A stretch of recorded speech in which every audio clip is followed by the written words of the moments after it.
हनुमान जी ने तोड़ा था सत्यभामा, सुदर्शन चक्र और गरुण तीनों का घमंड। आइए जानते हैं इस वीडियो के माध्यम से श्री कृष्ण भगवान द्वारका में रानी सत्यभामा के साथ सिंहासन पर विराजमान थे। निकट ही गरुण और सुदर्शन चक्र भी बैठे हुए थे। तीनों के चेहरे पर दिव्य तेज झलक रहा था। बातों ही बातों में रानी सत्यभामा ने श्री कृष्ण से पूछा कि हे प्रभु, आपने त्रेता युग में राम के रूप में अवतार लिया था। सीता आपकी पत्नी थीं, क्या वे मुझसे भी ज़्यादा सुंदर थीं? द्वारकाधीश समझ गए कि सत्यभामा को अपने रूप का अभिमान हो गया है। तभी गरुड़ ने कहा कि भगवान, क्या दुनिया में मुझसे भी ज़्यादा तेज गति में कोई उड़ सकता है? इधर सुदर्शन चक्र से भी रहा नहीं गया और वे भी कह उठे कि भगवान, बड़े बड़े युद्धों में आपको विजयश्री दिलवाई है। क्या इस संसार में मुझसे भी ज़्यादा कोई शक्तिशाली है? भगवान मन ही मन में मुस्कुरा रहे थे। वे जान रहे थे कि उनके तीनों भक्तों को अहंकार हो गया है और उनका अहंकार नष्ट करने का समय आ गया है। ऐसा सोचकर उन्होंने गरुड़ से कहा कि हे गरुड़, तुम हनुमान के पास जाओ और कहना कि भगवान राम माता सीता के साथ उनकी प्रतीक्षा कर रहे हैं।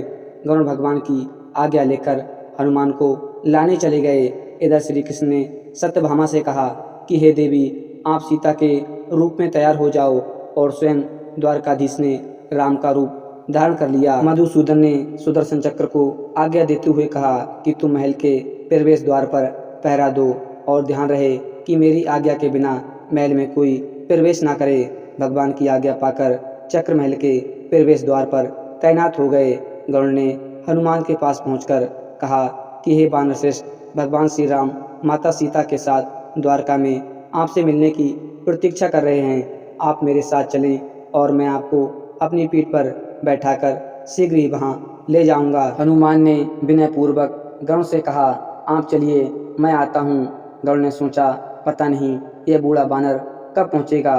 खैर, मैं भगवान के पास चलता हूँ। यह सोचकर गरुड़ शीघ्रता से द्वारका की ओर उड़े। पर यह क्या, महल में पहुंचकर गरुड़ देखते हैं कि भगवान तो उनसे पहले ही महल में प्रभु के सामने बैठे हैं। गरुड़ का सिर लज्जा से झुक गया।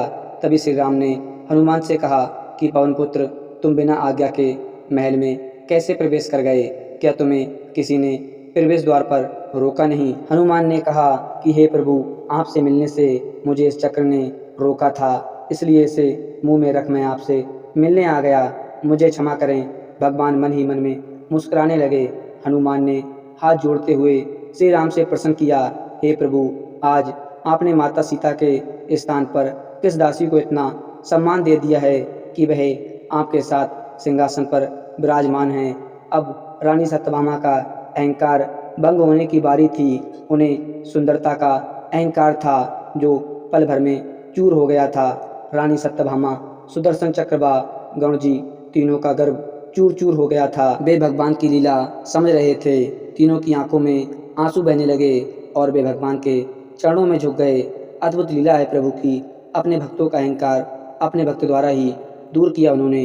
तो दोस्तों, आशा करते हैं कि आज की वीडियो आपको जरूर पसंद आई होगी। अगर वीडियो पसंद आई हो तो चैनल को सब्सक्राइब कर दें। मिलते हैं एक नई वीडियो में, तब तक के लिए जय हिंद, धन्यवाद।